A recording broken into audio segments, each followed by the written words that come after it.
All right, here we are. Here comes the Spider-Cast number 5. I am your co-host, Mike L. And I am your other co-host, Josh Murr.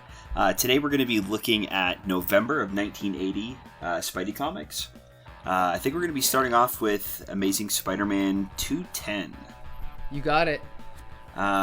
So yeah, this was a pretty good one, I thought. This one we see Spider-Man introduced to Madame Web.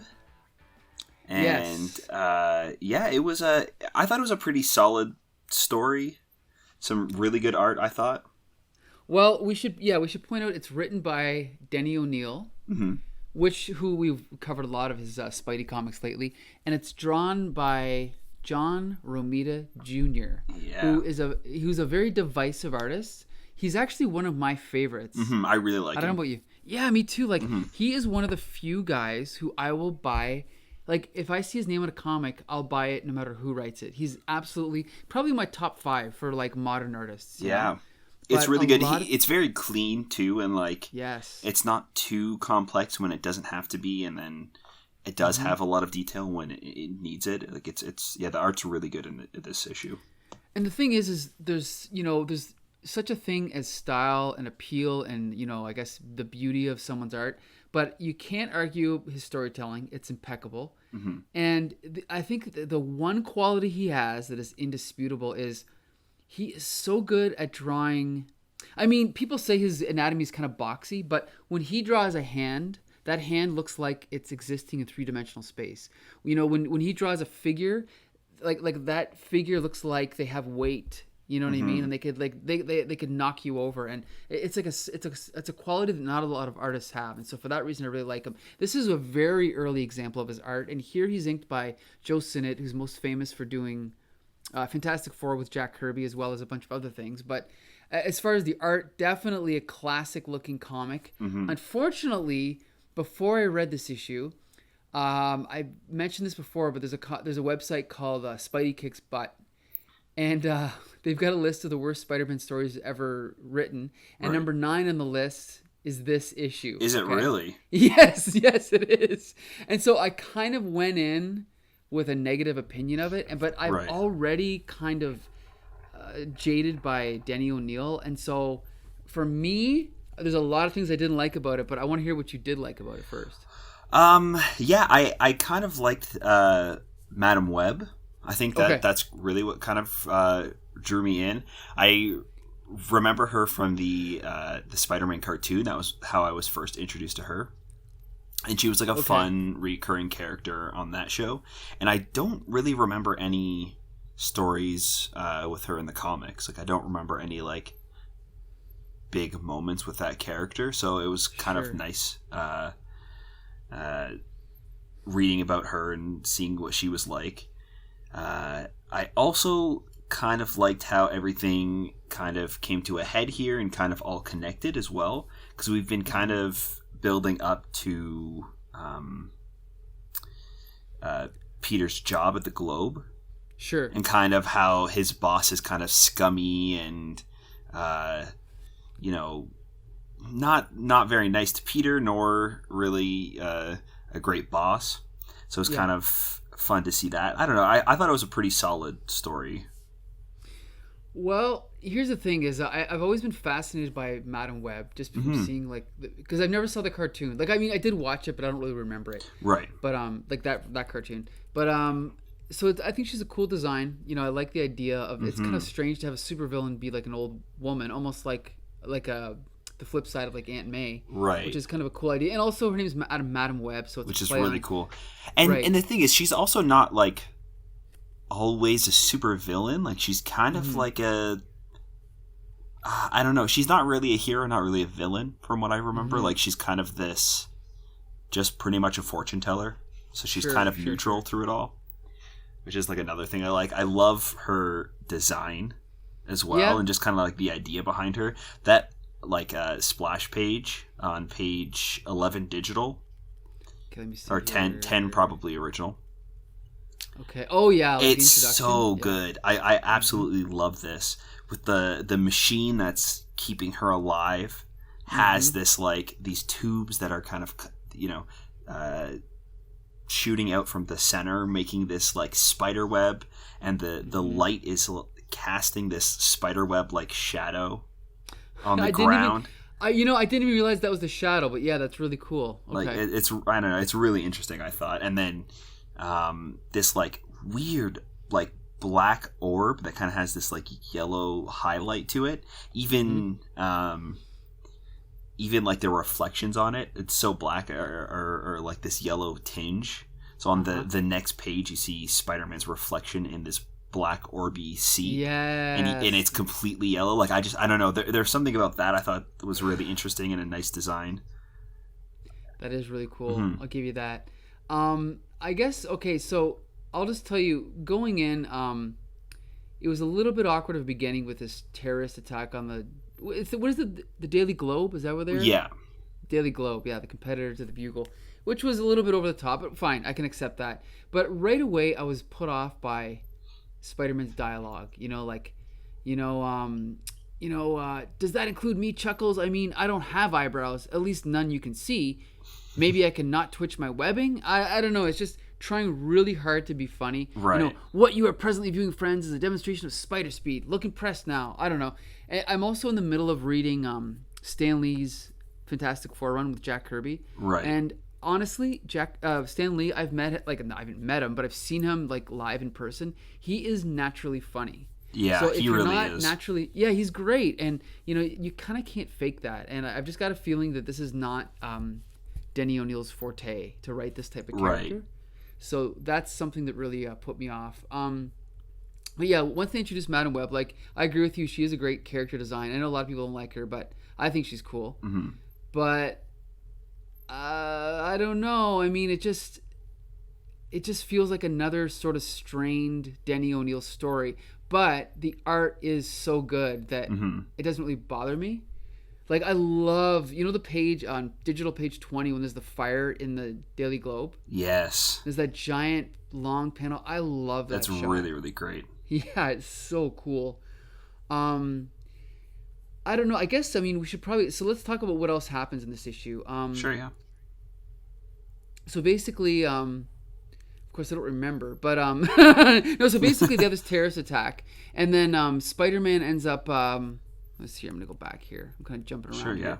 So yeah, I don't even remember what happened. So here. Spider-Man. Yeah, there was this terrorist attack, and this woman was kidnapped.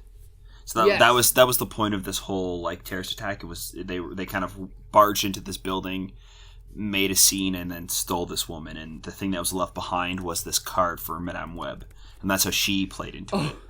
Okay, wait, yeah, that's the first thing that really irked me. I thought that was preposterous. I don't know. I mean, there's such a thing as finding clues, but to leave that piece of paper at the scene of the crime was a bit over the top. Right. I don't know. What did you think? Yeah, I guess now that I'm looking at the actual picture too, there's like her face is right there.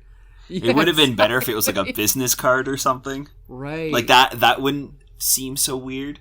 Because then, like, if it was just kind of like this cryptic message, almost, it doesn't have to be cryptic, but just like something simple where he has to kind of think about it. Well, that's what I mean. At least give us a couple pages of investigating where maybe it doesn't say Madam Web, maybe it says M Web or some, I don't know what, but some kind of clue. Then he has to track her down. But the fact that it just says Madam Web, and then he goes to her thing, and then he actually says, "You're Madam Web." I don't know. It's just kind of ridiculous. Yeah, but it is a little goofy. I guess it's another thing that's really kind of off about it too is that she's like this crazy like character that's like hooked up to this machine. She's a fortune teller. She can see the future. She's like this precog, and she's like in an apartment building, and she runs like a fortune telling business out of her apartment when she's hooked up to this machine. Yeah. Ridiculous. But she also has she's talking about her she's like, what does she say? I can touch the hidden chords of creation. These blind eyes can see beyond normal sight. In short, I am clairvoyant, a soothsayer, a psychic, a witch, if you will. Ugh, I don't know. I mean, again, like I can't hold the dialogue of this time to today's standard because it just wasn't written as naturally. But even by those standards, it's a little bit much, Yeah. Yeah, another thing that kind of stood out to me, that kind of going off what you were saying, was when Spidey ends up going to the toy factory or the toy store. Okay. And he says something like, she said something about trains. And I went to, Grand Central Station and Penn Station, and there was nothing there. So I knew it had to be this toy store because there's toy trains here. It's just like, are you kidding me? Oh, he actually says, aren't you going to ask me how I found you? Yeah. Yeah. Yeah. No, I'll tell you anyway. I got a hot tip. Yeah. And then he goes on to explain it. Yeah. Mm-hmm. Actually, he says, I realized they didn't have to. Oh, yeah. After I eliminated Penn Station and Grand Central, I realized they didn't have to be real choo-choos. Anyway. Not great. But I think another reason why it might not have worked as well too was the fact that the bad guys didn't say anything to him. So it wasn't like he was quipping back. It was just like talking to himself, trying to be funny. That's a good point. You're right. It's like, and he even makes a comment about it too. Where does he? I think at the beginning he's let me try and find it. Sure. Well, I call this Darth Maul syndrome, where one of the problems with Phantom Menace is that George Lucas got lazy and just did. It's one thing to have a character not talk a lot like Boba Fett, but with Darth Maul, it was just because George Lucas just couldn't think of anything. Right. And I think that really ruined his character, and just all those scenes with Darth Maul and Obi-Wan and Qui-Gon that everyone loves so much. I'm just like, they're meaningless to me because he's just a visual. There's no character there. Yeah, no, I completely agree with that. But it's on digital page 7. Okay. The entire page, he is... Oh, that's earlier on. Yeah. Okay. So the entire page, he's talking just himself to these bad guys. And then on the last panel it says, not answering, huh? I really wish you would. I'm getting tired of the sound of my own cackling wit. Mm-hmm. Yeah, kind of lazy, right? Like, yeah. Yeah, maybe if they had like an actual villain behind it as well, like maybe the head of the Globe, I can't remember his name now, but maybe if he had hired a bad guy, like maybe that, like even a well-known like C-list supervillain, just to kind of something, to have something for Spider-Man to kind of bounce off of, but. Yeah, even if the bad guys were just saying, even if they were talking to each other, it would have been something better than this. But anyway, so yeah, I guess the thing is because the art is so good, like it's not John Romita's best work, but because Joe Sinnott's inking him, just makes it so classic Marvel. Like the pencils, the layouts, the colors, they're just so great. Oh, so yeah, I can definitely enjoy it on that level for sure. Yeah. I'm just gonna skip ahead now. I can't remember how this ends, and I want to see if we have a classic Denny O'Neil sudden ending. Yeah, it's not as. Well, you know what? Okay, so what I don't like is that the actual climax of the main story is kind of rushed because he ends up just capturing the bad guy, and then he says, "Unless you'd like to," he says. I can see the headline now. Spider-Man annihilates sensationalist newspaper magnate. Unless you'd like to talk to me about attempted murder, I will. I'll talk to anybody. Right. Okay. Story over. Done. Yeah. Right? So that's crap. That's what I was going to say. It has an abrupt ending to like the story that's been going on, but I think at least the comic itself doesn't end abruptly. It kind of ends on this kind of like funny gag with him losing it, like Peter out of a job. Like he was successful as Spider-Man, defeating the villain, but by doing so, he lost his job and now he can't pay rent.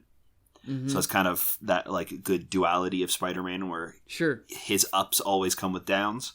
And then, Madam Web calls him and then says that she's predicted that he's going to have a job in the future, and then J. Jonah Jameson can't get through to him to offer him a job because he's on the phone with her. So it's that's great. Kind of a fun ending to the story, especially after these awful endings we've been getting recently. Yes. So yeah, not a terrible ending. Definitely not a terrible ending. Let me just see here. I'm just gonna read from the Spidey Kicks Butt website, I'm just going to read one quick part about this please issue do. and why he hated it so much. He basically just says, and to compound the sins, the story introduced Madam Web, a character I never liked and never understood why she had to learn Spidey's secret identity. After all, if the writers wanted to give some old lady to talk to, why not just let Aunt May in on the secret? Besides the down-to-earth characters such as Spider-Man having his own psychic friends hotline to help him go from plot A to point B seems like an all too convenient cheat. Anyway, there's definitely more to it than that, but I got a feeling that this writer probably just doesn't like Madam Web and just, for whatever reason, and just sort of is finding reasons not to like her. I don't hate her, but I can definitely see why he doesn't like her. But, maybe in future stories we'll kind of see why maybe the majority of the consensus is that she's not super great. But just from this comic, I thought that she was pretty interesting. Like, she didn't overstay her welcome. I thought her shtick was kind of fun. Yeah. And her whole design was pretty cool too. So yeah, not bad, definitely. Yeah, I'm curious to see how she's used in the future. Absolutely. Mm. Okay, so that wraps up Amazing Spider-Man 210. Yeah. Not a bad issue. Well, some issues with it, but I still recommend it because of the classic art. Mm-hmm. So now we're going to move on to Marvel Team Up number 99, which, Josh, you actually pointed out was not available digitally. Right. You couldn't find it on, what is it, Marvel Unlimited? Yeah, and I'm not sure why that is. Okay, my theory. Would you like me to give my theory? Yeah, please do. Okay, so my theory is because Machine Man was created in the Marvel spin-off of 2001: A Space Odyssey, which is an adaptation of the Stanley Kubrick film. And so that was done by Jack Kirby. And in that series, I think it started by adapting the film and then just went off on its own. Mm-hmm. But Jack Kirby ended up creating Machine Man. And I have a feeling that could be why that issue was not included, because were the issues right before it and right after it in Marvel Unlimited? Did you notice that? No, there were a couple. Like, even there's a few Marvel team-ups. Like, the Marvel team-ups that aren't with Spider-Man weren't there as well. So It might just be the fact that they're, choosing which ones to convert digitally. Sure. Versus not. Because I don't think that they're just scans of the comic, because they look like remastered. Yeah. So okay. I'm wondering if they're just picking and choosing what they want to remaster, so they just haven't gotten to everything yet.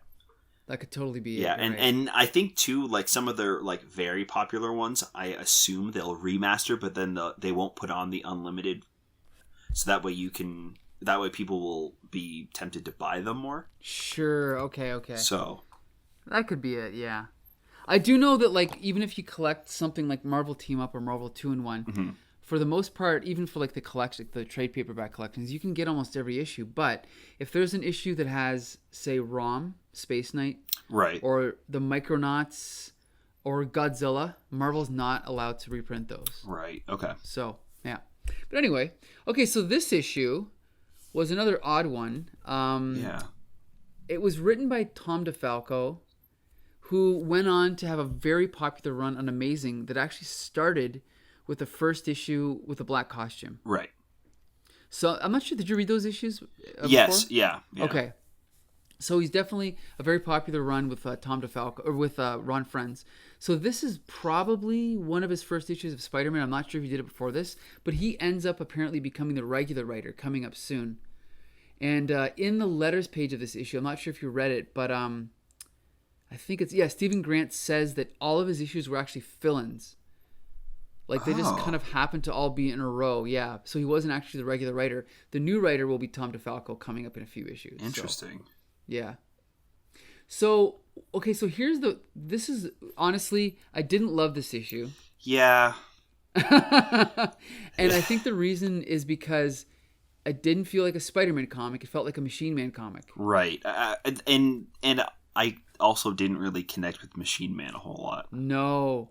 And you know what I think the problem was for me was that I've seen Machine Man. I used to own the miniseries that was drawn by, I don't remember who it was drawn by, but it was inked by Barry Windsor Smith. And so basically it looks like Barry Windsor Smith art. Right. Are you familiar with Barry Windsor Smith? No, I don't think I am. He's absolutely one of the best Marvel artists or comics artists. Okay. He's most famous in mainstream, like with mainstream fans, for doing Weapon X. Did you ever see that? Oh, okay, yeah. The original Weapon X, Yeah. yes, where you first see the full, details of Wolverine getting his adamantium skeleton. Right. That was Barry Windsor Smith. So he's a great artist. That's the one where he has like the weird like helmet on and everything too. Exactly. Yeah. Okay. All that's Barry Windsor Smith. Yeah. And so he's famous for doing. He started on, I think, Avengers or X-Men. Then he did Conan. Okay. He actually started Conan with #1. Okay. See, yeah, I'm pretty familiar with the comics themselves, but the artists Sure. and writers, I for some reason have trouble putting the artist's name to the Gotcha. Okay. to the art. So I am familiar with a lot of these comics, but the artists and writer names are sometimes lost on me. Sure. So I'm actually better at keeping track of their names than I am of keeping track of the names of my relatives. But really? anyway, okay. Yeah. So yeah, this, and the other thing that struck me as weird about this issue is that, again, like whenever I saw Machine Man, like in just art or random comics, I always imagined him to be sort of like a robotic sounding, like a computer. Right. But then so I started to read his dialogue in my head, like sort of robotic and flat. But then as the issue went on, he kind of started talking just like a regular human. Right.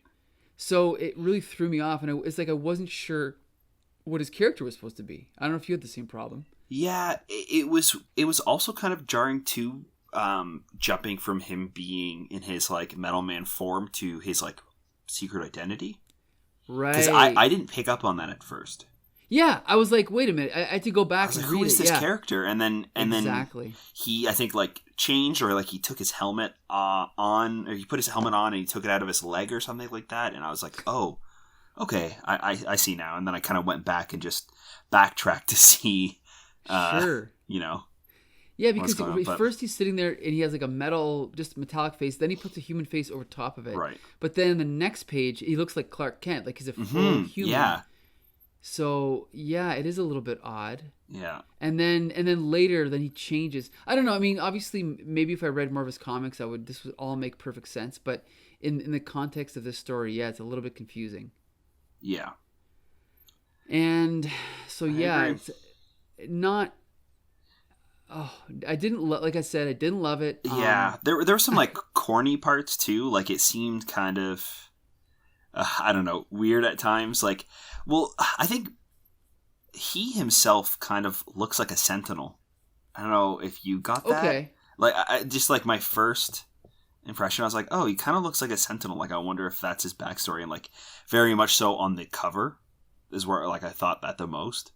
Okay. But yeah, I can see that a little bit. Yeah, definitely. And then I don't know, because I don't know much about this character. Like I don't don't know anything about Machine Man really. So yeah, I was unsure of what to even think of him from the start, and then they didn't really go in and kind of reestablish his character like they do a lot of times in comics. Like even with Spider-Man. Spider-Man's one of the most famous characters in comics ever, and they still each issue kind of throw in a line or two that kind of reintroduces him to somebody if they're picking up their first ever Spider-Man issue. Yeah, and I didn't really get that with this, and it was kind of just like throwing you in, and I don't know. I think the other thing too is that with Tom DeFalco, I think he's a decent writer. Mm-hmm. He's definitely like there's times where he seems to be sort of imitating the style of Stan Lee. So he's probably like a big fan of. Well, I know he's a big fan of the old Stan Lee comics because when him and Ron Frenz did Thor, apparently they basically just ripped off everything Stan Lee and Jack Kirby. They just sort of rewrote it a little bit. Yeah, like I think Ron Frenz is a great artist, but at that time he was really kind of just aping Jack Kirby, which is fine. If you're gonna ape someone, you might as well ape Jack Kirby. Yeah. Yeah. But no, like I think that it's almost like Tom DeFalco takes the most childish elements of Stan Lee's writing and sort of exaggerates them. Right. And so I'm not a huge fan of his writing, but at least on Spider-Man I usually liked him, but in this story he wasn't great. Like even on the last page there's a line that really stuck out to me when Machine Man is grabbing the girl and he's like, Pam, let me free you. I was so Yeah. worried. And she says, keep your inhuman hands away from me. Like, ridiculous. Yeah. You know, just it felt bad very dialogue. disjointed and kind of weird. So there were some parts too where like it felt like you're supposed to take it seriously, and then there were some other parts where this mechanic is strapping a helicopter blades to Machine Man's head.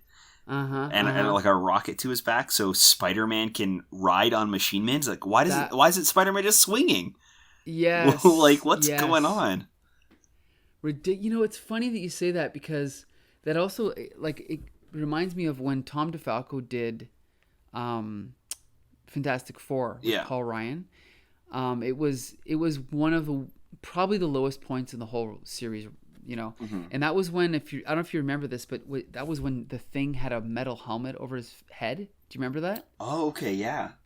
And it's just, you just look at that and you go, why? Yeah. That's not the Thing. Just like here, you go, why would he do that? Why would Spider-Man do that when he can just swing? Yeah. It just doesn't make any sense, you know? It's weird. So basically, yeah. Oh, and we should also point out the artist is, I just screwed up something, but it's Jerry Bingham. Jerry Bingham, who did I believe he did the Son of a Demon graphic novel with Neil Adams. Okay, I don't think I'm familiar with that actually. Yeah, he's like, in my opinion, I mean, he's an okay artist, but he's sort of just like a Neil Adams clone. Right. In my opinion.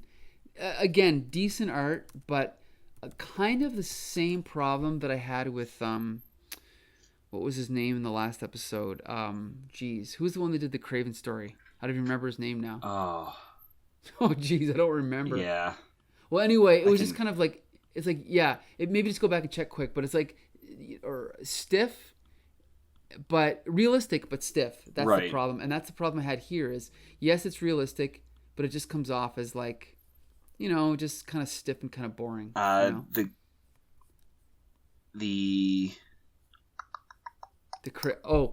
I could find it quick here. Let's see. Alan Wise. Yeah. There you go. Though he did the cover. Alan Wise? Yeah. He did the interiors too. Did he? Oh, looking okay. at it. Yeah, Oh, okay. Yeah. So yeah, again, he was a good artist, but he's just a little bit not really appropriate for comics, in my opinion. Right. And I kind of feel the same way about this. It's just a little bit, yeah, not comic booky. Not terrible though, but just not comic booky. Yeah. So yeah, not much else to say about this. I think the one, like the few good things that I kind of took from this, I kind of liked Baron Brimstone. Okay. I don't know much about him. This is the first time I've ever been introduced to this character. I thought he was pretty interesting compared to a lot of the villains we've been reading in these past few weeks that we've been reviewing Spider-Man comics. I kind of liked how there's also a little bit of mystery with him too. You don't know if he's actually a sorcerer or if it's all an illusion, and if it's almost like a Mysterio type thing.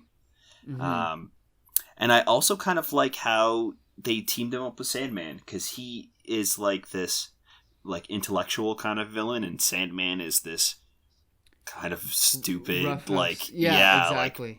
brawn. So it's kind of like the kind of like a good pairing, I thought. And I think that my favorite part is when Brimstone offers him Bailey and Irish cream.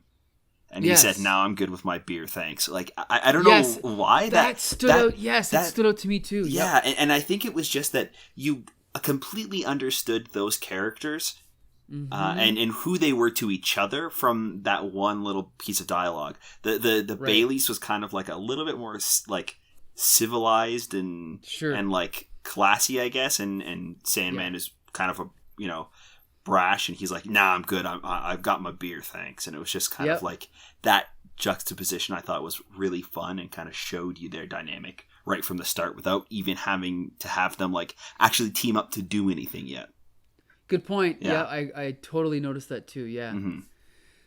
So what we could have here is another case of, well, I mean, as with a lot of these Marvel team ups, is it's basically a commercial for whoever the guest star is, right? Right.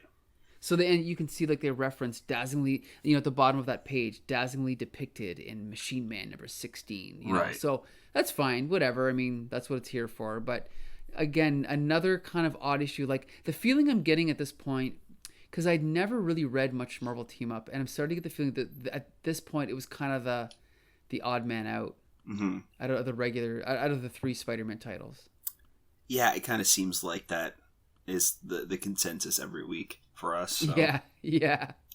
Okay, so now we can move on to, if you thought that was something, how about Marvel Team Up Annual? Yes. What is this, number 3, which does not even feature Spider-Man. Okay, so not really. No, a little bit. Kind of a little bit, I guess, but not really. This is a team up with Power Man and Iron Fist, but you also have the Hulk there as well. So this one was kind of weird. We have the Hulk kind of being manipulated by I am just great for names. Name? Her name is Nightshade. Nightshade, yeah. Right. And she's kind of manipulating him, and Power Man and Iron Fist have kind of got to deal with the Hulk because the Hulk is being manipulated by her, and it's just kind of this big misunderstanding. I mean, what else really happens in this? Like, it's so long, but it feels like nothing happens. Well, here's the thing. I'll just say quick, it's written by Roger Stern, whom we love, and it's drawn by Herb Trimpe. I'm not sure if we've talked about Herb Trimpe I don't think yet, so. Have we? So Herb Trimpe he started at Marvel, I think, in the 60s, and one of the things that I've been told about him is that Stan Lee told him flat out, Herb, you're I think he said something like, your drawings are ugly, but you know how to tell a story. And so that's kind of his reputation, right? Right. His artwork does not look pretty, but he's a classic storyteller. And so I was first exposed to him. Have you ever read the classic G.I. Joe Marvel comic? I've read a couple of issues, but I haven't read or run or anything. Yeah. Okay. Because he was the first artist on it. He started it out. He drew all the famous, that famous G.I. Joe #1 with all the G.I. Joe members coming at you and jumping. That's all him. Okay. So if you go back to the original G.I. Joe merchandise, like a lot of the, the games you'd buy and the color form and all that stuff would all be Herb Trimpe art. And I never thought he was great, but as I grew older, I started to appreciate him more. Just like someone like Sal Buscema, just like a classic Marvel artist. And so this is an example of the art. It almost looks, I don't want to say childish, but it looks a little bit primitive.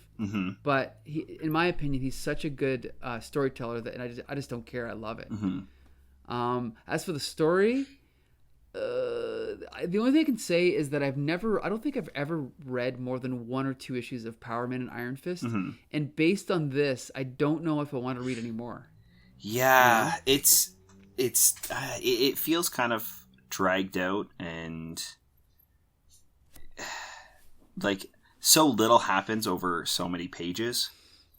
They always have a fun dynamic, I find, Iron Fist and Power Man, but sure. And I think that the chemistry they have, there's never a moment where I don't like the two of them together and the dialogue that they're having, but the things that are happening aren't very exciting. So I'm curious as to if there's the same problem in their comic, if it's still kind of feels dragged out, or if because maybe it's a little bit shorter they can kind of power through it and cut down on a lot of this extra stuff. I'm not sure.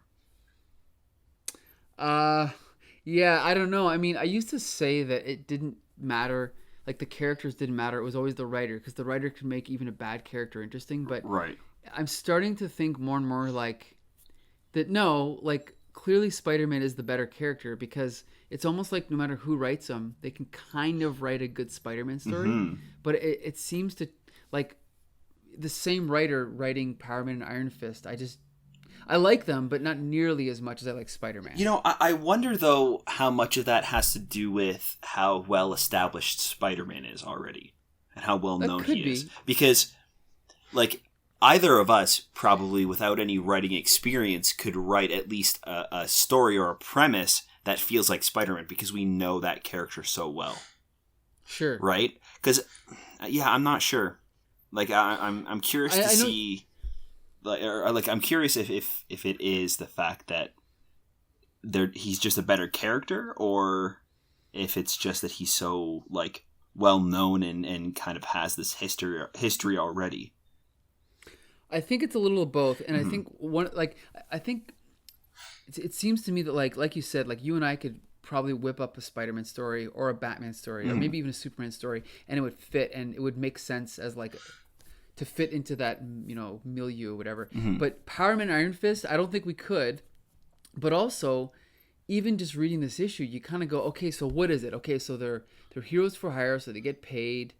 They've got this headquarters, I guess, and right. I don't know. I mean, it's not a bad concept. It's just I don't know. I mean, the fact that the concept didn't last and it kind of didn't come back. I mean, and then putting the two characters together, do they really work together? I mean, the characters play off each other well, but yeah, it's just kind of an odd duck. The whole concept is weird to me, you know? And you know what? I think that maybe that theory will be tested out throughout the course of this podcast. Sure. Because maybe, you know, after a couple of weeks of reading Spider-Man comics over and over again, if the stories aren't great, will the idea of having some fun action with the villains plus a little bit of Peter Parker troubles mixed together, like, will that be enough to keep us like returning and wanting to read this and like being excited for more Spider-Man, or will it get old after a while? Because a lot of the comics not a lot, but a few of them that we've read haven't been super great, but they still feel like Spider-Man, and they still have those aspects that you know for sure that's Spider-Man. He's quipping and he's having fun and the action is great, and then he's got the girl troubles and he can't pay rent and he's losing his job. Like, I wonder how much that will hold up, and if it'll get tired if we're not continuously getting stories that are better and better. Yes, that's a good point.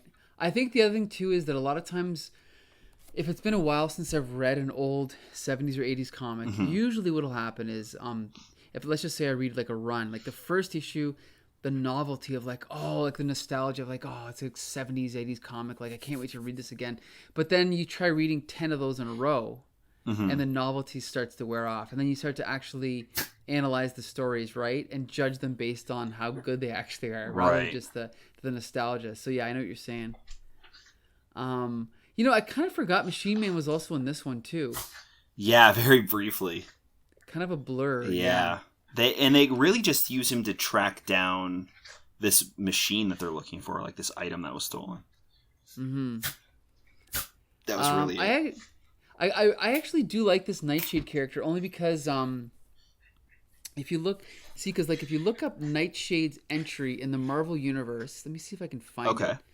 I just remember the art being really good, and I didn't know anything about her character, but the art was so good that I just thought she was fascinating, and like she's basically wearing like almost nothing, so, and kind of a cool character, but they didn't really do much with her like after the 70s, I don't think.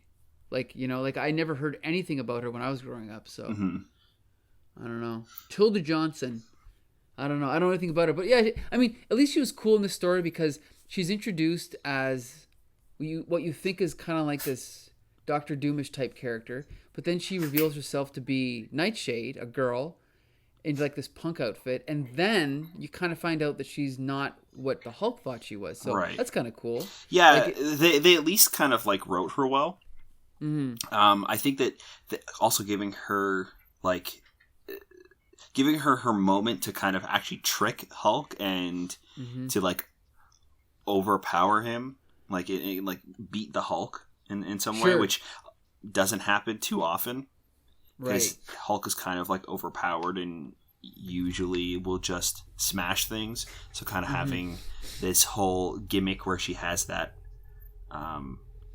is it a ray or like a spray or something that kind of calms him down? Yeah. So yeah, I thought that she was pretty interesting in this for sure. Yeah, definitely cool. So I guess okay. So then the question is, again, we have another bizarre one because do we enjoy this issue? Do we recommend it? I think it's decent. Yeah.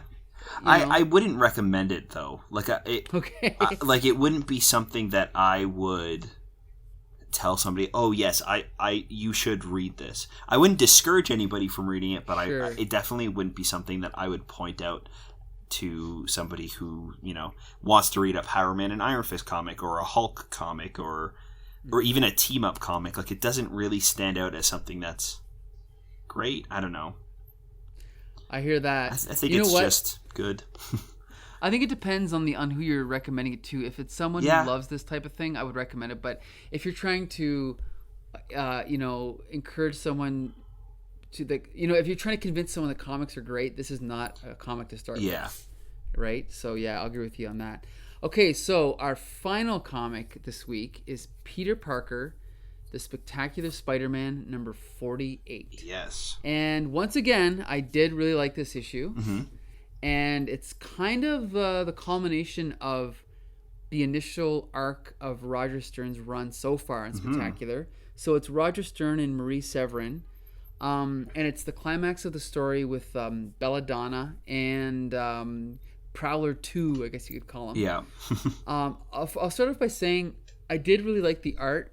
It's not my favorite style of art, but Marie Severin is a classic Marvel artist from the 60s, and she was trained, I guess you could say, or she learned, by working with people like Jack Kirby, and so her storytelling is impeccable.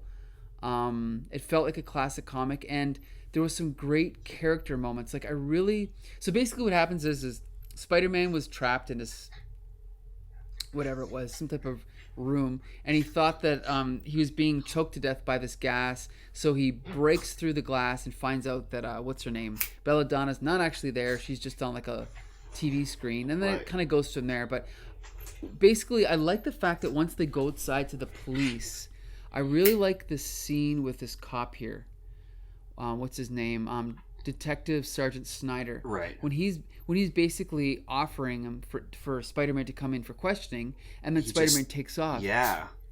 But I love the fact that Spider-Man's like, he actually says, now why did I do that? Snyder was actually being civil to me. Right. Not blah, blah, blah. And then he's like, and then he's actually thinking about it, and he's like, well, he's like, keep it light. He's like, that's it, Parker, keep it light, and everyone will ignore your little lapses in judgment, right? Yeah. Wrong, real wrong. So he's like thinking, and he's going on, and he's like, and he keeps thinking, and he's like, was the thought of standing soaking wet in a precinct house for 2 hours that distasteful, or is there a deeper reason? And it's just the fact that he spends an entire page second guessing himself. Yeah, I was gonna say, when I first read that page, I was kind of put off by it. Like, it didn't feel like Spider-Man. Like he was kind of a jerk and just kind of left.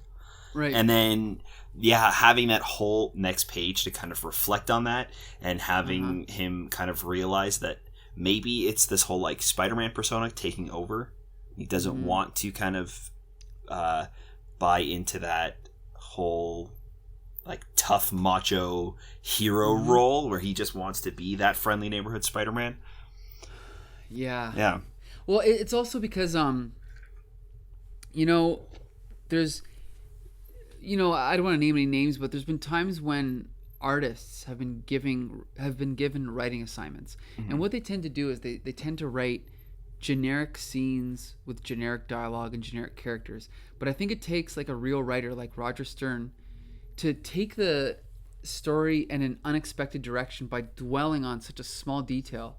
Like the fact that the cop came up and he wasn't a knee-jerk reaction. It wasn't a stereotype. He was actually talking to Spider-Man, and it's like you said, Spider-Man could have reacted the way he did and just took off, but the fact that he went back on it, and who knows, this will probably come back, right? So this could actually lead somewhere, and I think that's what makes it really cool. Yeah. I think that there were a few other parts too that felt like it could lead somewhere in the future. I mean, even this relationship with Snyder at the end, kind of like fixing that a little bit too, like going back and fixing how he was awful to the officer with capturing and kind of closing this case. Another thing that was a little interesting too is this whole bear getting burned and then thrown in the dumpster. So weird. That's so weird.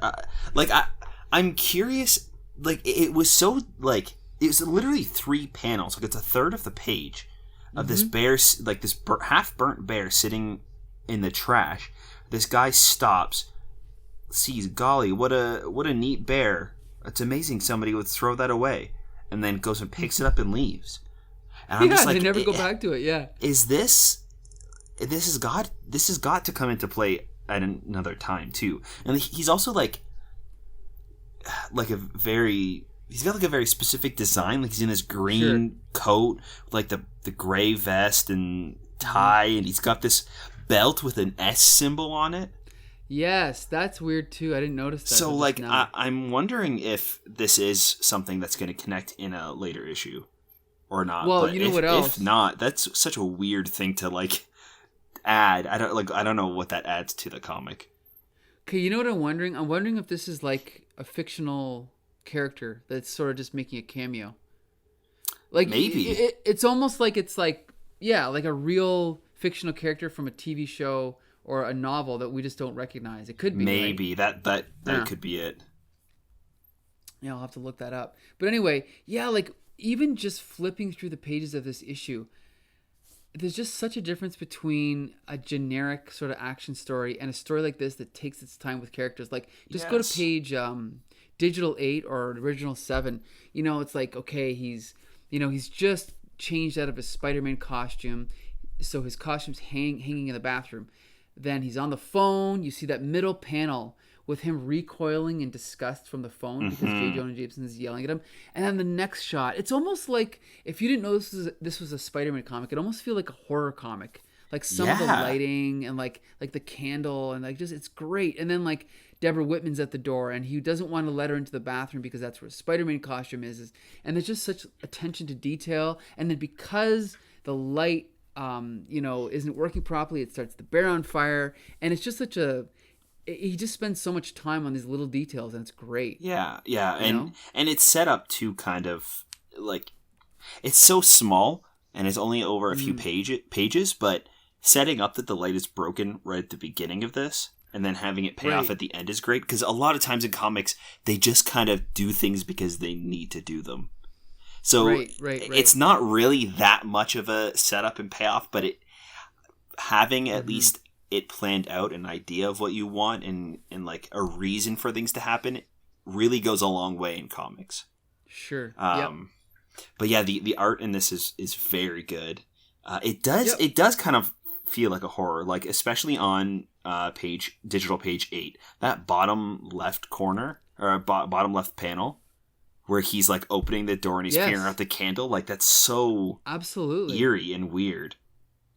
And then even Deb kind of being a little thrown off. I mean, she says she's a little like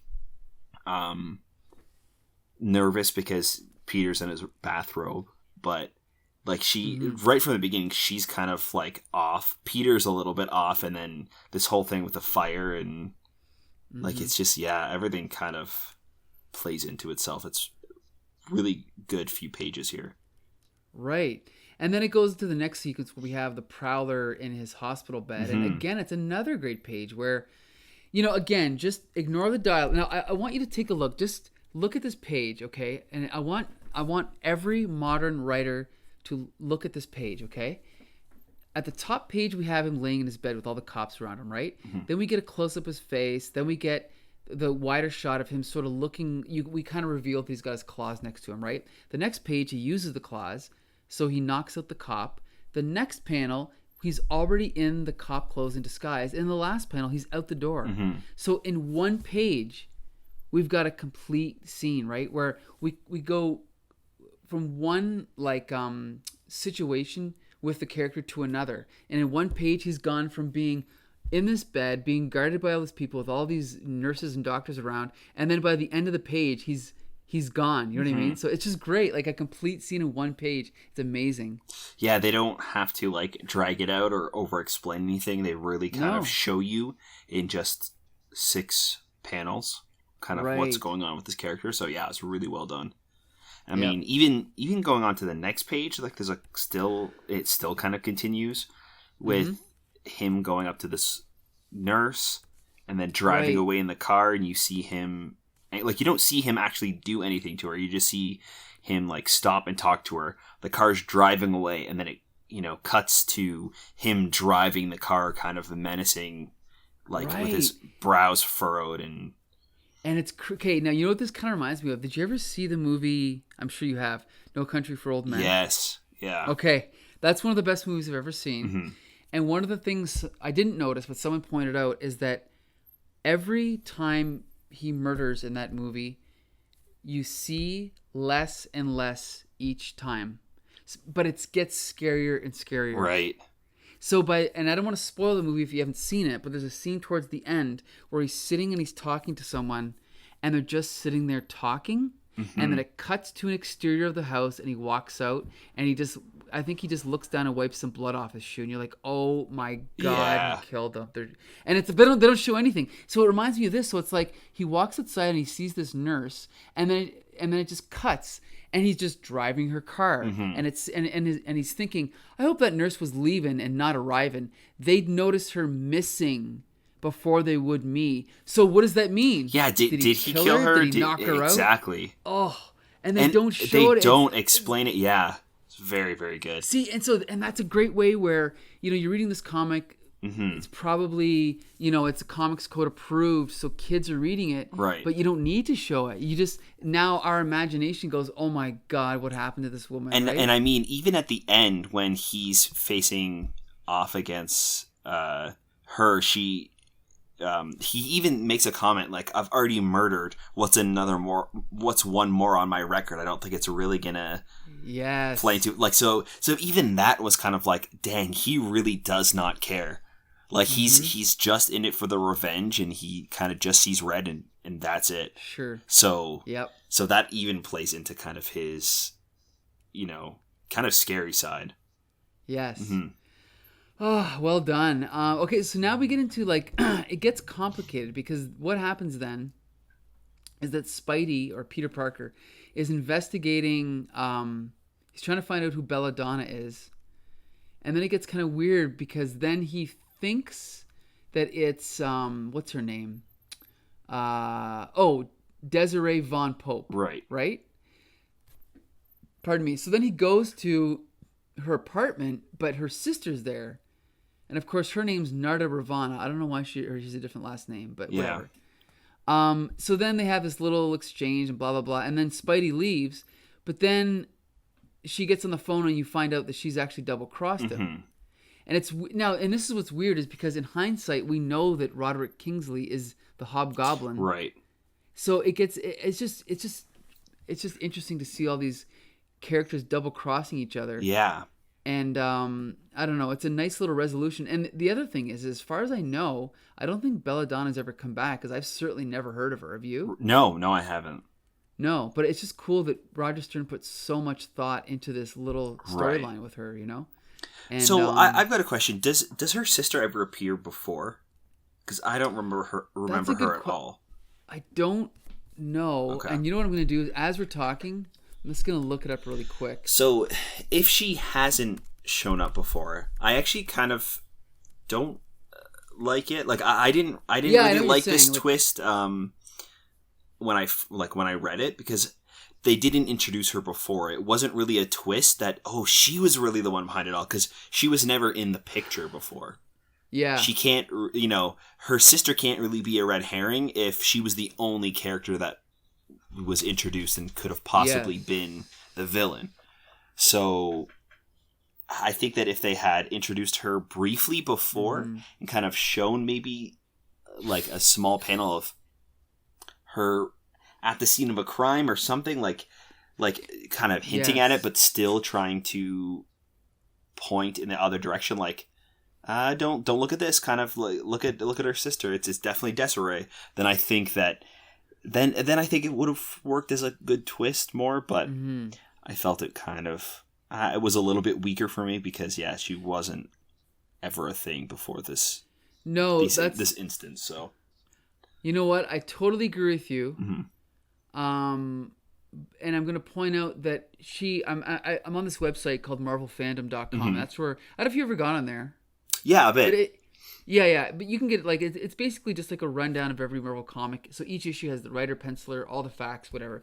And she doesn't have her own entry. Like her name in this comic is just red. It's like the hyperlink doesn't go to anything. So this might be her only appearance. So you're right. It's kind of a cheap red herring, but still better than what we've got in most of the other comics this week. You know what I mean? Yeah, for sure. Oh, and by the way, I found out who the guy was that found the bear. It's writer Len Wein. Oh, okay. Yes, so this is the explanation from marvelfandom.com. It says the man who recovers Peter's burned stuffed animal is writer Len Wein. The story was published around the time that he left Marvel Comics to work for DC, etc., etc. That's all. Okay. So yeah, so it's kind of like a little tribute to Len Wein. Right, and that would also explain why he has the Superman symbol on his belt. Yes, with that S. There you go. Okay. Right. So I guess we were. See, I didn't notice the S. You did, but you also pointed out that it's so specific the way he's dressed that he must be someone. So right. Yeah. Yeah. So yeah. Anyway, so that explains that. Okay.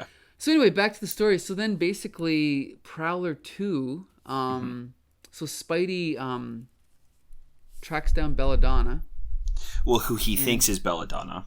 Right. After yeah, and she kind of points him to